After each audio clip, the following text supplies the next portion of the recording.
porque yo la información del viaje la di el jueves. Así que si se la perdió, ponga el culto del jueves y no me haga repetir otra vez todo porque no es plan. El viaje fue bien, gracias al Señor, todo muy bien, todo bendecido, muchas puertas abiertas.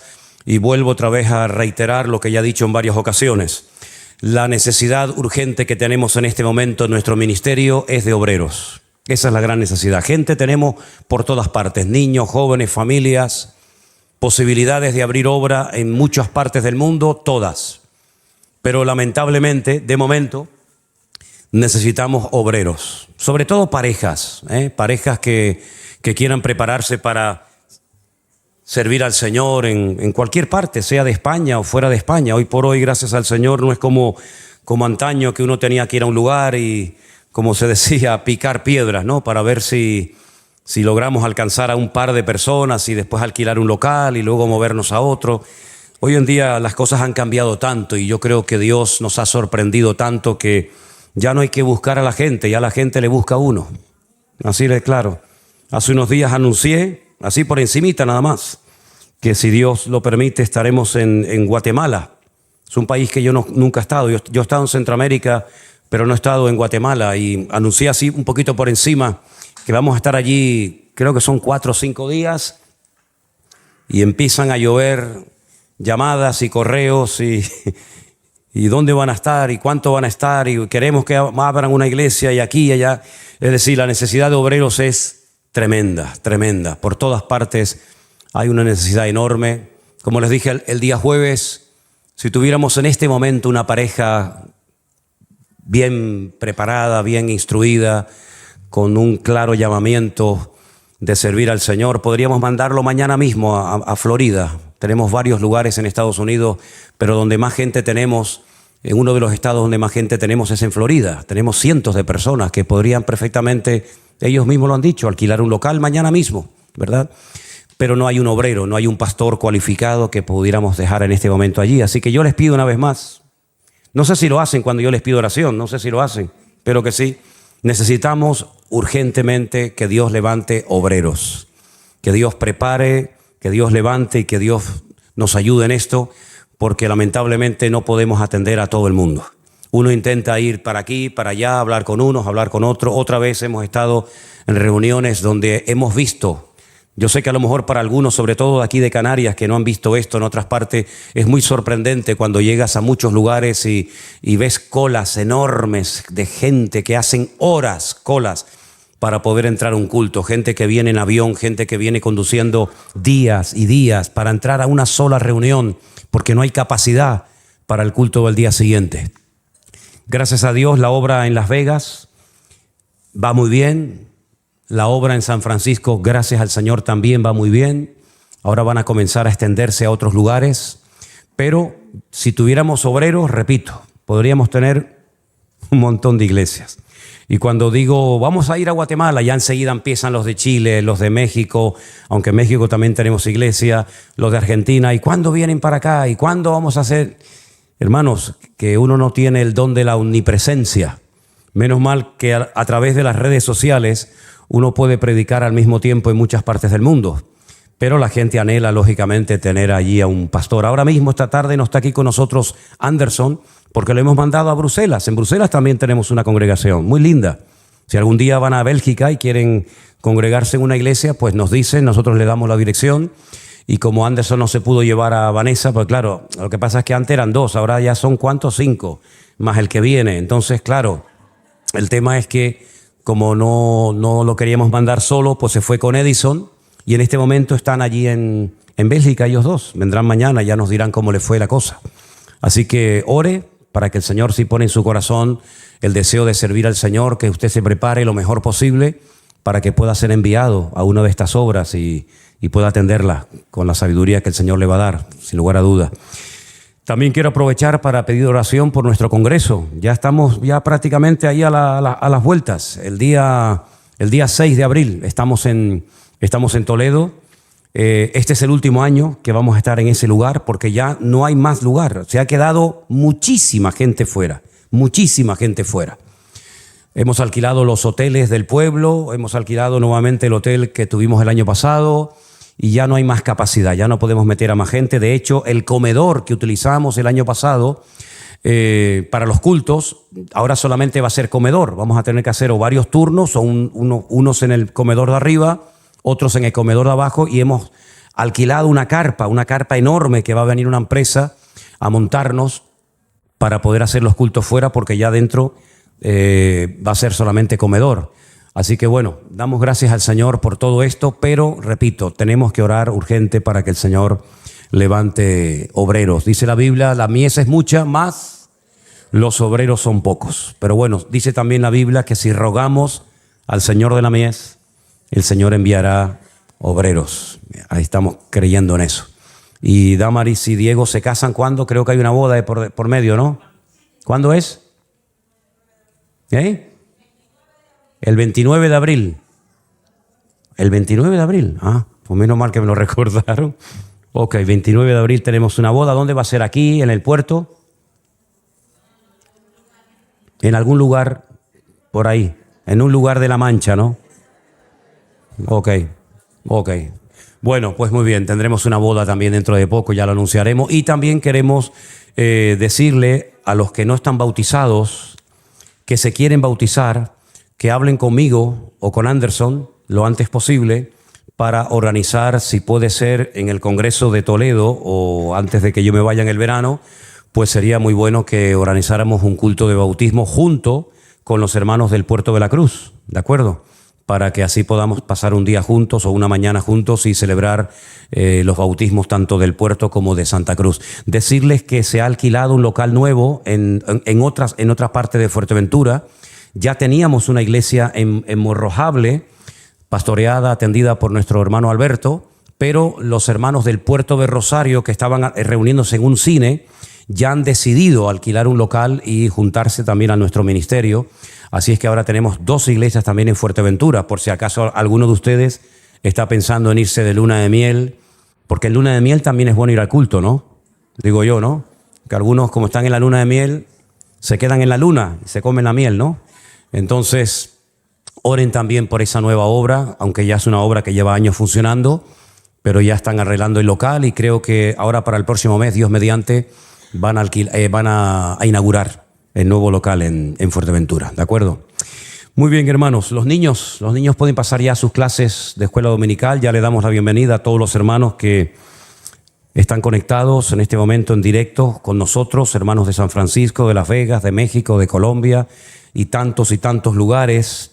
Y mientras van pasando los niños, también recordarles que nuestro hermano Osman, el pastor nuestro en Tierra Alta, en Colombia, va a estar con nosotros en el Congreso de Toledo. Él hacía mucha ilusión venir de Colombia para estar con nosotros. Dios mediante estará junto con su esposa. Así que tendremos un buen grupo de pastores este año en el Congreso. Vienen también de Italia, pastor Antonio Panocchi y su esposa. Y nuestro hermano Osman también pide oración porque hemos abierto también obra en Bogotá. Y él tiene que viajar en avión para atender las 2 iglesias, tanto la de Tierra Alta como la de Bogotá. Oren también para que el Señor le dé fuerzas y lo guarde. Y también esa obra siga adelante. Que hay muchísimos hermanos en Bogotá que hacía mucho tiempo que estaban pidiéndonos, por favor, vengan y abran una iglesia. Y ayer, viendo las cosas que a uno le regalan cuando sale de viaje, me han regalado como una tela muy bonita, enorme, con una fotografía de la ciudad de Chicago. Y doblando la tela, me di cuenta que por atrás habían escrito un versículo del libro de los Hechos y ponía: ven, pasa y ayúdanos. Y yo digo, mira, otros más que piden también ayuda, ¿no? Bueno, tantas cosas, ¿verdad? Primera de Crónicas, capítulo 10. Yo hoy, muy temprano a la mañana, reflexionaba en torno a esta porción de la Biblia que, como bien saben ustedes, se nos habla de un personaje que a mí me da personalmente mucha tristeza como terminó. Es muy bonito cuando uno ve una vida destrozada, una familia dividida, una persona arruinada por la droga, por el alcohol o por lo que sea, que viene a los pies de Cristo y esa persona comienza a ser restaurada y esa vida cambia. Y qué alegría tan grande, ¿verdad, hermanos? Es una maravilla Cuando llegas, por ejemplo, ahora en este viaje que hemos hecho en Estados Unidos y te dice la gente, oye, yo me reconcilié con el Señor, yo hacía años que no me congregaba, estaba en rebeldía, estaba mal, y se reconcilian con el Señor. Y no hace falta esperar al último momento de tu vida, ¿verdad? En este viaje tuve, como les contaba el jueves, la experiencia de un muchacho que me llamó, me dijo, por favor, si puedes llamar a mi madre que está en el hospital.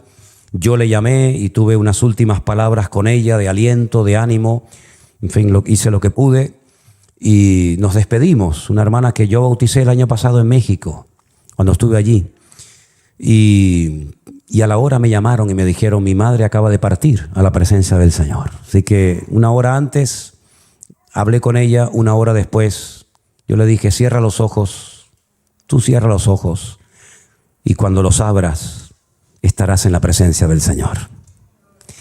Pero no hace falta llegar al momento de la muerte, a la agonía, para clamar a Dios. Lamentablemente hay gente que espera y espera y espera y dice, bueno, lo estoy pensando, pero no hay nada que pensar, ¿sabes? Cuando tú quieres cambiar de verdad, esa es la pregunta, ¿quieres cambiar de verdad? Cuando tú quieres cambiar de verdad, no hay nada que pensar. Hay que ser decidido, hay que ser radical y se puede restaurar una vida por muy rota que haya sido por el pecado. Pero en el caso de este personaje fue todo lo contrario. Fue un personaje que terminó mal, tan mal que al final decidió quitarse la vida. Qué triste, ¿verdad? Dice la palabra de Dios en Primera de Crónicas 10 lo siguiente. Los filisteos pelearon contra Israel y huyeron delante de ellos los israelitas y cayeron heridos en el monte Gilboa. Versículo 2. Los filisteos siguieron a Saúl y a sus hijos y mataron los filisteos a Jonatán, a Abinadab y a Malquisúa, hijos de Saúl. Y arreciando la batalla contra Saúl le alcanzaron los flecheros y fue herido por los flecheros. Entonces dijo Saúl a su escudero, saca tu espada y traspásame con ella, no sea que vengan estos incircuncisos y hagan escarnio de mí. Pero su escudero no quiso, porque tenía mucho miedo. Entonces Saúl tomó la espada y se echó sobre ella. Cuando su escudero vio a Saúl muerto, él también se echó sobre su espada y se mató. Así murieron Saúl y sus 3 hijos, y toda su casa murió juntamente con él. Verso 7. Y viendo todos los de Israel que habitaban en el valle, que habían huido, y que Saúl y sus hijos eran muertos, dejaron sus ciudades y huyeron, y vinieron los filisteos y habitaron en ellas. Sucedió al día siguiente que al venir los filisteos a despojar a los muertos, hallaron a Saúl y a sus hijos tendidos en el monte Gilboa. Y luego que le despojaron, tomaron su cabeza y sus armas y enviaron mensajeros por toda la tierra de los filisteos para dar las nuevas a sus ídolos y al pueblo. Y pusieron sus armas en el templo de sus dioses y colgaron la cabeza en el templo de Dagón.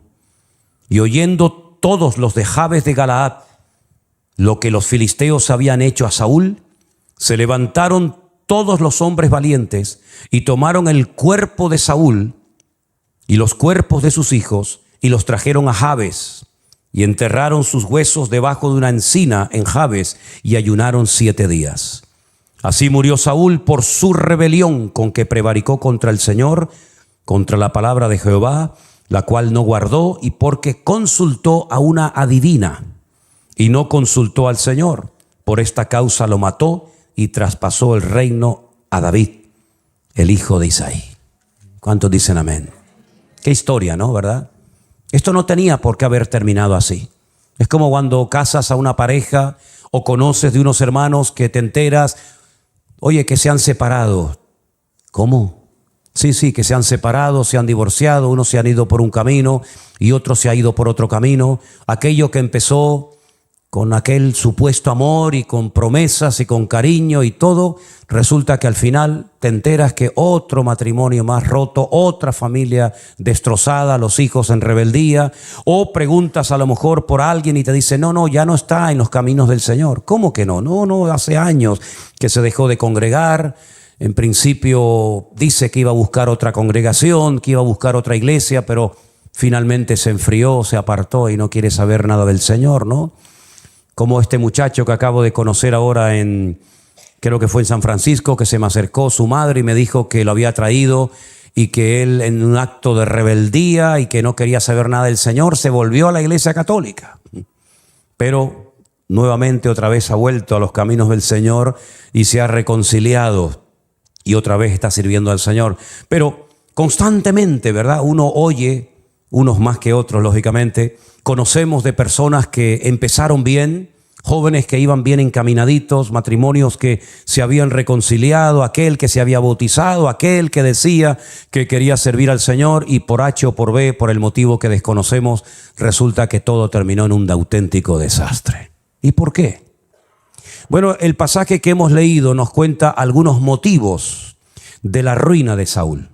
No siempre sabemos los motivos por los cuales un matrimonio se rompe, una iglesia se divide, un hermano se enfría, pero en este caso la Biblia nos enseña y destaca que este hombre fue una persona que se rebeló contra el Señor y que terminó consultando a una adivina, a una mujer de Endor, del pueblo de la localidad de Endor, para que le dijera lo que tenía que hacer el día siguiente cuando iba a pelear contra los filisteos. Yo creo sinceramente, y de hecho ese es el título del mensaje de hoy, por si hoy o mañana o cuando sea lo quieren volver a oír o a escuchar, yo creo que Saúl se equivocó de enemigo. Rotundamente, se equivocó de enemigo.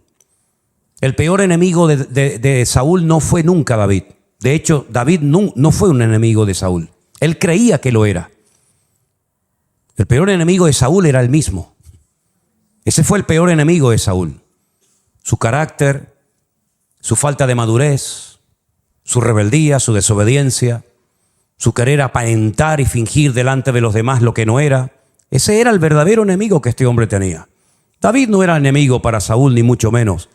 David era una de las personas que más respetaba y amaba al rey Saúl, que dicho sea de paso, llegaron a ser pues también parientes, porque David se casó con una de las hijas del rey Saúl, aunque después se la quitó y se la dio a otro. Así que Saúl se equivocó rotundamente de enemigo y malgastó su vida, sus energías, su tiempo, sus recursos en perseguir a un enemigo que él se había inventado, pero que en el fondo no era realmente su enemigo. Y mi pregunta es, ¿contra quién estás peleando tú? ¿Quién consideras tú que es tu enemigo? ¿Quién consideras tú que te está amargando y complicando tu vida? ¿Ese novio que tuviste te abandonó y se fue con otra? ¿Ese marido que se fue con otra? ¿O ese hombre que se fue con otro? ¿O ese hijo? No, mira, vamos a ser honestos. Nuestro mayor enemigo, sinceramente, somos nosotros mismos. A veces tenemos la tendencia, incluso los cristianos, lógicamente, de buscar siempre una especie de chivo expiatorio. Espero que los hermanos de otros países entiendan esta expresión. De hecho, la tengo que explicar un poquito, ¿no? Siempre tratamos como de buscar una excusa para justificar nuestro error, nuestro pecado o nuestra postura equivocada frente a la vida, ¿no? Si no es el diablo, es Dios. Si no es la iglesia, es el pastor. Si no es el gobierno, pero siempre hay algo o alguien que impide que tú levantes cabeza. Y no nos damos cuenta, sinceramente, que nuestro mayor enemigo no es ni la iglesia, ni el pastor, ni siquiera el diablo, fíjate lo que te digo, sino que nuestro mayor enemigo somos nosotros mismos. Y por eso es muy importante, como dice la Biblia en el libro de Eclesiastés, acuérdate de tu Creador en los días de tu juventud, porque es en los días de la juventud cuando uno toma una serie de decisiones que van a marcar tu destino, para bien o para mal. Casarte con la persona equivocada es abrir tu fosa, es abrir tu tumba, es adelantar tu desgracias sin necesidad. Casarte con la persona correcta puede llegar a ser, sin lugar a dudas, una tremenda bendición. Las decisiones que tomemos en la juventud pueden marcarnos para el resto de nuestras vidas. De hecho, hay gente que tomó malas decisiones cuando eran mucho más jóvenes y esa mala decisión les siguió y les persiguió durante el resto de su vida. Por eso qué importante es tomar sabias decisiones, pedir consejo. No vivir aislado. Yo veo jóvenes que no consultan con nadie, que no preguntan nada, que ahora sí, ahora no. Son gente cerrada, gente hermética, gente misteriosa, que no sabes si van, si entran. Yo digo, bueno, algún día se darán cuenta de que si hubieran pedido consejo a alguien mayor que ellos, que ya transitó por el camino por el que ellos quieren transitar, pues a lo mejor se hubieran podido evitar muchos quebraderos de cabeza y muchos problemas, ¿verdad? Uno de los grandes problemas y carencias de la vida de Saúl fue su constante rebeldía. Era un rebelde, claro, era el rey. Y no hay nada peor que una persona rebelde con poder o con autoridad. Porque ¿quién se iba a atrever a llamarle la atención? Solamente uno, el profeta Samuel, que por cierto tampoco le hizo mucho caso que digamos. Al final, ¿cómo terminó Saúl? Suicidándose, quitándose la vida. Pero lo triste de todo esto es que no solamente terminó él con su vida, lo cual ya es realmente una tragedia, sino que dice que el día que él murió, también murió Jonatán, también murió Abinadab y también murió Malquisúa, es decir, sus propios hijos. Es decir, que en su mala decisión arrastró a su familia. Fíjate qué curioso, yo pensaba hoy en esto. Se mencionan aquí los 3 hijos de Saúl. Repito, Jonatán, Abinadab y Malquisúa. Que el padre los llevó a una guerra a la cual nunca tenían que haber ido y terminaron muriendo juntamente con su padre. Fíjate qué diferencia aquel padre que también tenía 3 hijos. Se llamaban Sem, Can y Jafet. Y estoy hablando de Noé. La Biblia dice que el arca, aquel enorme barco que Noé construyó, no lo construyó solo, sino que él lo construyó con la ayuda, con la participación de sus 3 hijos, Sem, Can y Jafet. Es decir, por una parte ves a un padre que involucra a sus hijos en las cosas del Señor, trabajan juntos como familia y gracias a esa unidad familiar y gracias a esa armonía se pudo construir aquel enorme barco que sirvió, por lo menos en aquella época, para salvarles la vida. Y ahora te encuentras con otro padre con el mismo número de hijos, en este caso el rey Saúl, que en vez de involucrarlos en la obra del Señor o en algo bueno, los involucra en una mala batalla y al final terminan también ellos, juntamente con él, muriendo. Pero no solamente murieron sus 3 hijos, Jonatán, Abinadab y Malquisúa, sino que dice también que su escudero, el que le afilaba las espadas, el que le daba la lanza, el escudo, etcétera, también murió. Y no solamente eso, sino que en el verso 6 dice, así murieron Saúl, sus 3 hijos y toda su casa juntamente murieron en aquel monte Gilboa. Sí, fue un desastre. No solamente se perdió un rey, se perdieron hijos. Se perdió una familia entera, toda una dinastía. Y probablemente estos chicos también estaban casados. Y puede ser que a sus mujeres también las mataran, o a sus nietos, o a sus bisnietos, vete tú a saber.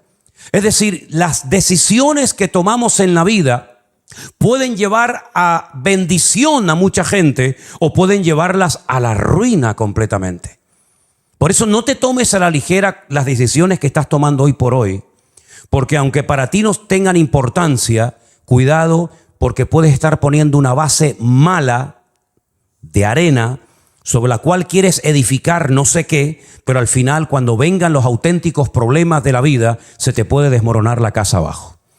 La palabra de Dios nos enseña que tarde o temprano contra las familias, porque esa es una parábola que se da para la persona que quiere edificar, y quién no quiere edificar más que una persona que quiere casarse o compartir su vida con alguna persona, tiene que tener sumo cuidado qué fundamento va a poner. Un fundamento arenoso para construir rápido y no gastar mucho tiempo ni dinero, o un fundamento que lleva tiempo y a invertir, porque cavar hasta llegar a la roca sólida, hasta la piedra viva, lleva un tiempo, pero salvó de la ruina.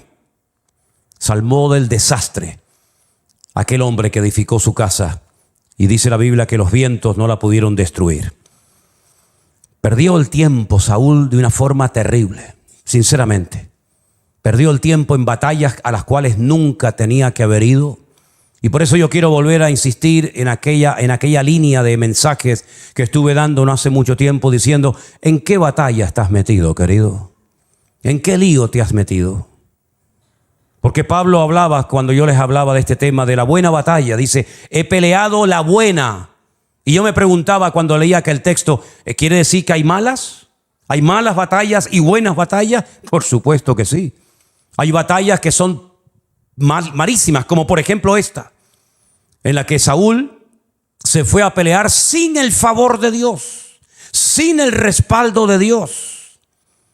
Sabiendo que Dios no estaba con él, él se mete en camisas de 11 varas, se mete a pelear una batalla contra unos enemigos terribles como eran los filisteos, y en esa batalla no solamente él cae, sino que además cayeron sus hijos y toda su familia y toda su casa.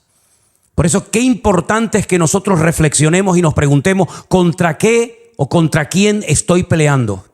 Porque puede ser que como Saúl te pase, estás peleando contra el enemigo equivocado. Número uno, nuestro mayor enemigo somos nosotros mismos. Y por supuesto también cuando leemos el Nuevo Testamento vemos que Pablo pedía oración a las iglesias que él había establecido y pastoreado porque querían momentos puntuales visitarles. Dice, pero el diablo nos ha estorbado. Y pido oración para que el Señor nos allane el camino porque no ignoramos sus maquinaciones. En otras palabras, la realidad del mundo espiritual. Hay gente que vive como en una dimensión únicamente material, lo que toca, lo que ve, lo que siente, lo que pesa, lo que huele, pero se olvidan que hay una realidad que es el mundo espiritual, en el cual lamentablemente Saúl se metió de una forma incorrecta, porque dice la Biblia que viendo que el cielo ya se había cerrado para él y viendo que ya Dios no lo respondía, se fue a consultar a una localidad llamada Endor, y allí dice la Biblia que consultó con esta divina, y el final del texto dice, por esta causa Dios traspasó su reino. En otras palabras, perdió la corona, perdió el respeto, perdió la autoridad, perdió la familia, perdió la vida y lo perdió todo. Porque consultó a quien nunca tenía que haber consultado, porque peleó contra el enemigo equivocado, porque fue a pelear una batalla que nunca tenía que haber peleado y porque nunca hizo caso a las amonestaciones y a la corrección del Señor. ¿Saben la conclusión a la que yo he llegado? Hay personas que no piden consejo, hay personas que no hablan, hay personas que no te cuentan nada porque en el fondo no quieren hacer caso a lo que les vayas a decir, porque en el fondo creen que su opinión es la correcta, porque a lo mejor tu opinión choca con la de ellos o con la de ellas y por consiguiente mejor se callan, aunque después se peguen contra la pared, no dicen nada, pero porque en el fondo no están dispuestos a decir, me he equivocado, el plan que tengo, la persona que tengo en la cabeza, lo que quiero hacer no es lo correcto. Entonces, como probablemente me lleven la contraria y no me den la razón y no me apoyen en lo que quiero hacer, mejor me callo, no digo nada, yo entro, salgo, adiós, buenas tardes, chao, y cada uno a su casa. Hermanos queridos, la iglesia nos enseña la Biblia que es un cuerpo. Y en un cuerpo los miembros no hacen lo que les da la gana. Los miembros todos dependen de una cabeza y tenemos una cabeza, una autoridad que es nuestro Señor Jesucristo. Y cuando los miembros creen que tienen la razón y la cabeza se equivoca, amigo, estás enfermo. Cuando el miembro quiere actuar fuera de las directrices que manda la cabeza, ese miembro está enfermo y te puede jugar muy malas pasadas. Cuando una persona no controla sus piernas, cuando una persona no controla sus movimientos, cuando una persona no controla su cuerpo, es porque estás enfermo, algo te está pasando, ¿verdad? Y en el sentido espiritual también hay enfermedades que afectan nuestras vidas espiritual. Y Saúl era una persona sana, una persona que tuvo una oportunidad maravillosa de llegar a ser un hombre muy usado por Dios.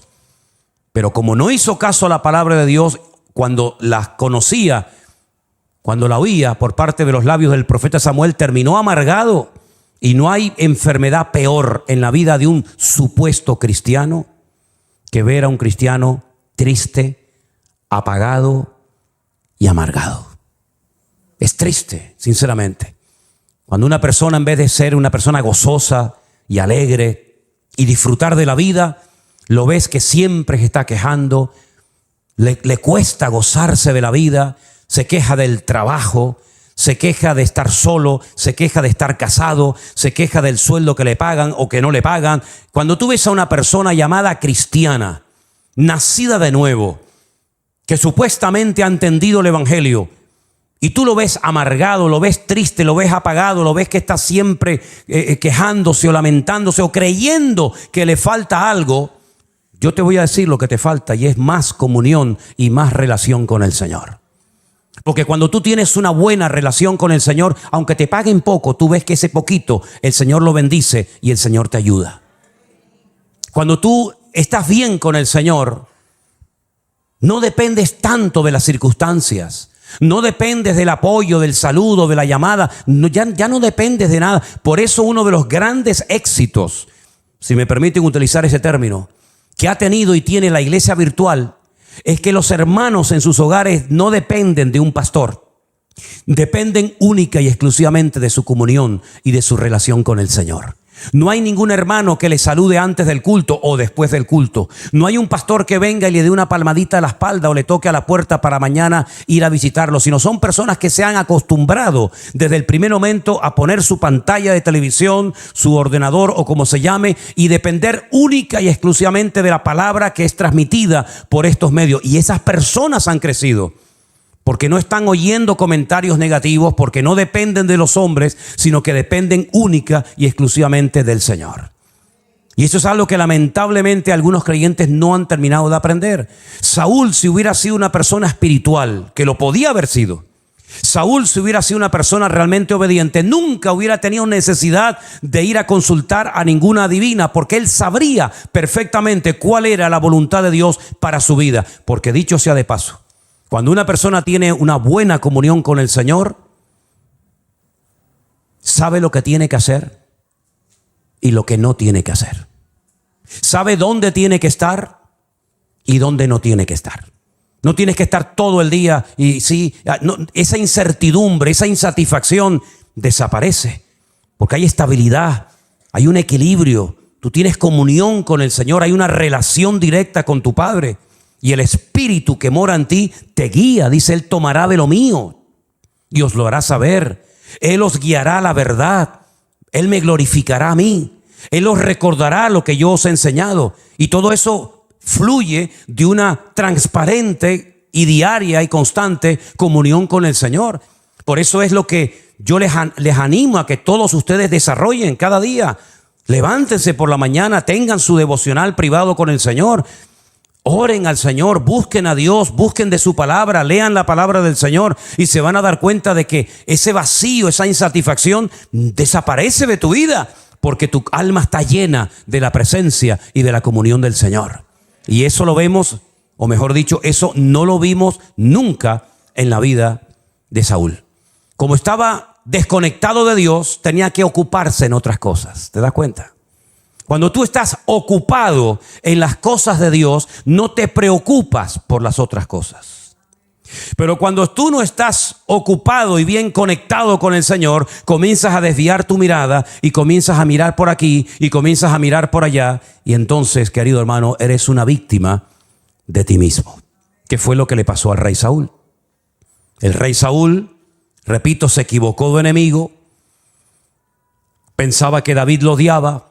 Pensaba que David le quería quitar el trono, se va a una guerra a la que nunca tenía que haber ido y lamentablemente sus 3 hijos murieron en aquel día. Cuando uno de ellos, ustedes lo saben perfectamente porque soléis leer la Biblia, Jonatán, el íntimo amigo del rey David, el segundo rey de Israel, sabía perfectamente que el futuro del país no pasaba por la casa de Saúl, sino por la casa de David.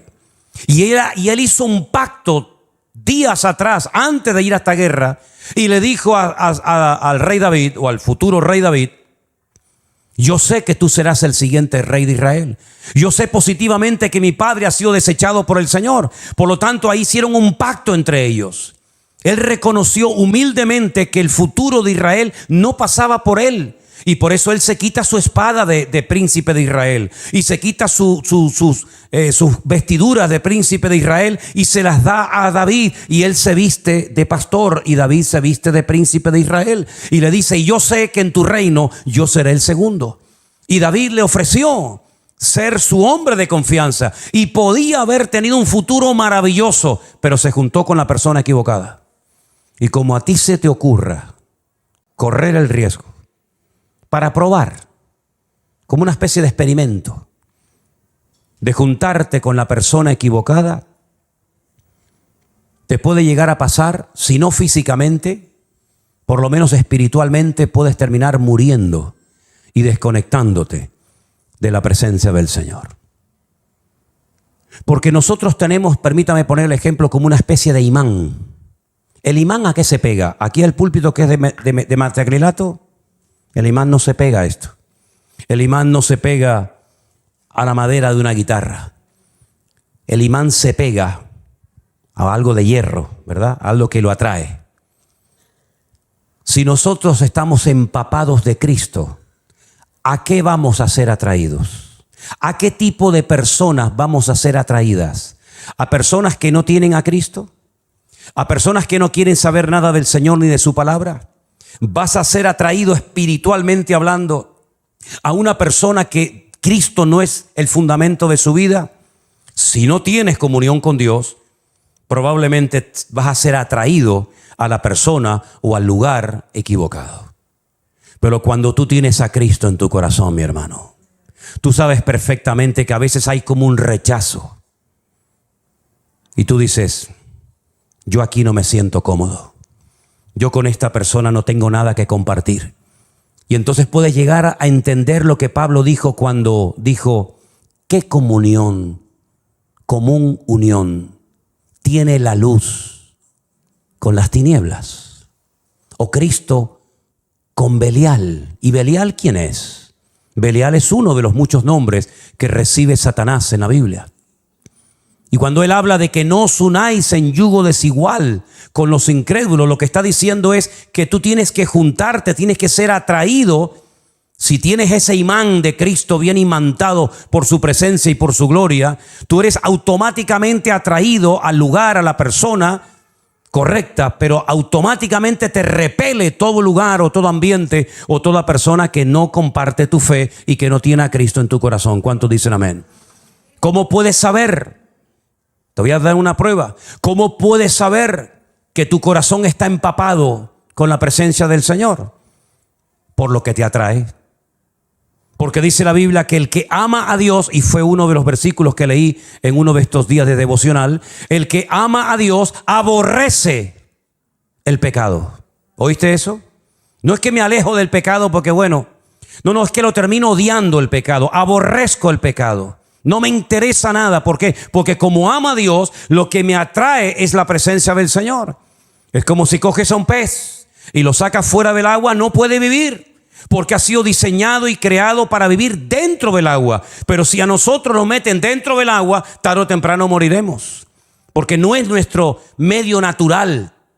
Y espiritualmente hablando, hay lugares donde nuestro espíritu y nuestra alma, siempre y cuando, subrayo y repito, siempre y cuando estemos en una buena y óptima comunión con el Señor, nos vamos a sentir como un pez fuera del agua cuando nos vamos a ciertos lugares o nos juntamos con ciertas personas. Mi espíritu, hay un rechazo. ¿Por qué? Porque no hay un imán, no hay algo que me atraiga. Porque a mí ya no me atrae unas piernas, ni unos ojos, ni un pelo, ni nada de eso. A mí lo que me tiene que atraer es el atractivo espiritual. Y tú eres atractivo ante los ojos del Señor. ¿Cuántos dicen amén? Así que mis queridos hermanos, seamos selectivos. Pero ¿cómo puedo yo tener esa especie de imán dentro de mi cuerpo? ¿Cómo puedo saber yo realmente si esto es aquí o no? Por la comunión con Dios. ¿Cómo está tu nivel de comunión con Dios? ¿Está tu comunión con Dios funcionando bien? ¿Depende directamente de Él? Te aseguro que no vas a tener que pedir tantos consejos probablemente. ¿Por qué? Porque estás alineado con el Señor. Por ejemplo, ¿cómo sabía José que no podía cometer aquel pecado con la mujer de su amo? No estaba la Biblia escrita por ningún lado. No era miembro de ninguna iglesia. No lo estaba mirando nadie. No habían testigos. Dice la mujer que los había echado a todos de la habitación. Pero él dice, ¿cómo voy yo a pecar contra mi Dios? Pero bueno, ¿y tú cómo sabes que esto es pecado? Por la comunión que tenía con Dios. Era tan grande la comunión que José tenía con Dios que no hacía falta ni que leyera la Biblia. Porque aunque quisiera leerla, por cierto, en aquel momento no existía ni una sola letra. O bueno, prácticamente nada, ¿verdad? Por eso, mis queridos hermanos, qué importante es en estos tiempos que vivimos tener una íntima comunión con el Señor para poder tener por el uso, como dice Hebreos, los sentidos ejercitados en el discernimiento del bien y del mal. Mira, hay gente que no sabe mucho de Biblia, ¿sabes? Hay gente que no son grandes lumbreras ni tienen una gran memoria para saber muchas cosas de la Biblia, pero por la comunión que tienen con el Señor, tienen como una especie de olfato, ¿sabes? Es como esa madre que cuando oye al niño llorar de noche o hace el más mínimo ruidito, automáticamente la madre se despierta. El padre ronca como una moto, no se entera. Y al día siguiente ve a la mujer con ojeras y le dice: ¿qué te pasó? Que te veo cansada. Dices que anoche el niño lloró y tuve que atenderlo. Y dice: el niño lloró anoche. Sí, tú no te enteraste, cariño. Tú estabas en el tercer cielo. Y la madre detectó que el niño estaba llorando, ¿verdad? Pues afinemos el oído para oír la voz de Dios en medio de tantas voces que hoy en día oímos por todas partes. Porque el mundo está tratando de apagar la voz de la iglesia y de silenciar nuestros oídos para que nos hagamos sordos ante lo que Dios nos está hablando, ante lo que Dios nos está diciendo. Y ese fue el gran problema de Saúl, que se tapó los oídos, se puso tapones espiritualmente hablando en sus oídos y sobre todo en su alma. Y el Señor le decía a través del profeta de Samuel: no hagas esto o haz esto, y él no lo hacía. Y entonces dice la Biblia, y ahora lo podemos entender: si oyereis hoy su voz. ¿Qué dice? Síganlo diciendo ustedes. Ahí está. ¿Te das cuenta cómo lo saben? Si oyereis hoy su voz, no endurezcáis vuestros corazones. Bueno, yo pregunto, si la amonestación, si el texto, si la exhortación es: si oyereis hoy su voz, yo pregunto en alta voz: ¿y cómo se oye hoy la voz de Dios?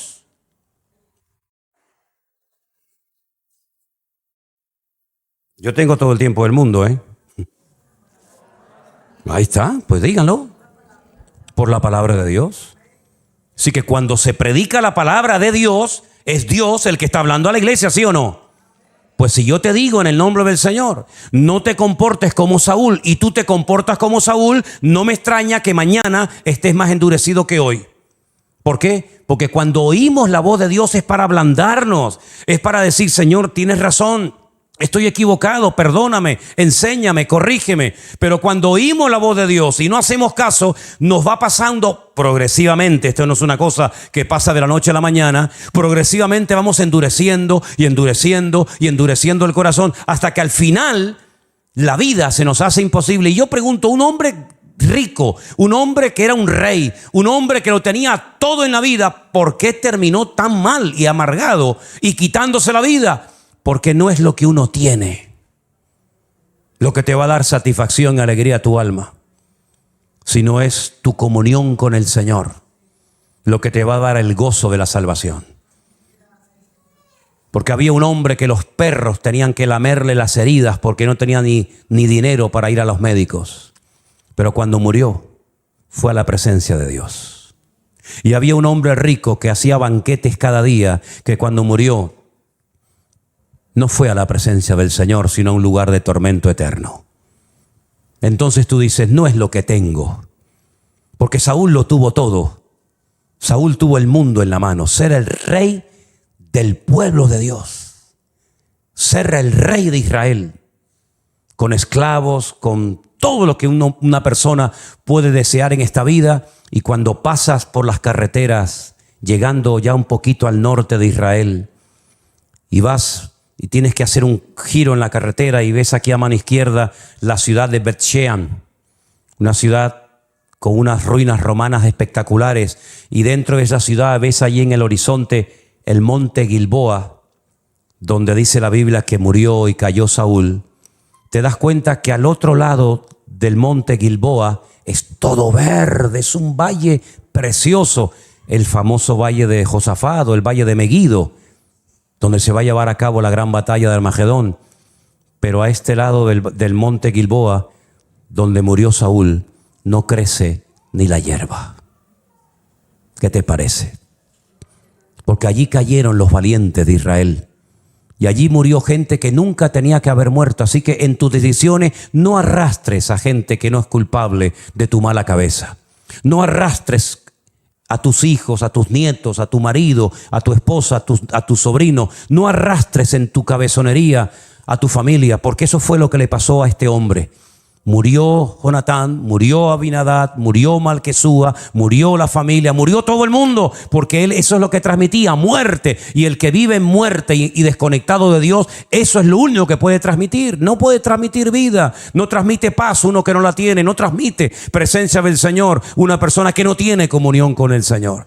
Por eso reflexionemos, hermanos. Este mensaje es para reflexionar y meditar todo en nuestros corazones y decir, ¿contra qué enemigo me estoy enfrentando? Quiero verdaderamente cambiar, quiero verdaderamente ir en serio. Que cada uno de nosotros se mire a sí mismo y que tome sus propias decisiones en esta tarde. Amén, hermanos. Cierre sus ojos, por favor, donde está. Manténgase ahí sentado y hágase esta pregunta sinceramente delante del Señor. ¿Cómo está en el día de hoy mi comunión con Dios? ¿Qué decisiones estás tomando? ¿Y por qué las estás tomando? ¿Quién está dirigiendo tu vida? ¿Tú o la mano del Señor? Como yo le dije hace poco a una persona, es mejor llorar una semana o 15 días que llorar toda una vida. Es mejor que nuestra carne sufra y no que nuestra alma y nuestro espíritu pierda la comunión y la bendición de Dios. Es mejor que nuestros sentimientos tal vez sean rotos a que nuestra alma se desconecte del Señor. Como dijo el Señor, si tu ojo te es ocasión de caer, arráncalo. Mejor es entrar con uno al reino de los cielos que con ninguno. Si tu mano te es ocasión de caer, mejor córtatela, porque mejor es entrar con una sola que perder la eternidad por haber conservado tus dos manos. Pídele al Señor que arranque de tu alma y que arranque de tu corazón definitivamente todo aquello que no viene del corazón de nuestro Dios. Que Él guarde tu salida y tu entrada. Voy a pedir a Saray, por favor, si puede pasar para aquí para que nos ayude con el teclado. Llámela. Hermanos queridos, hoy es una noche en la que tenemos que tomar una decisión.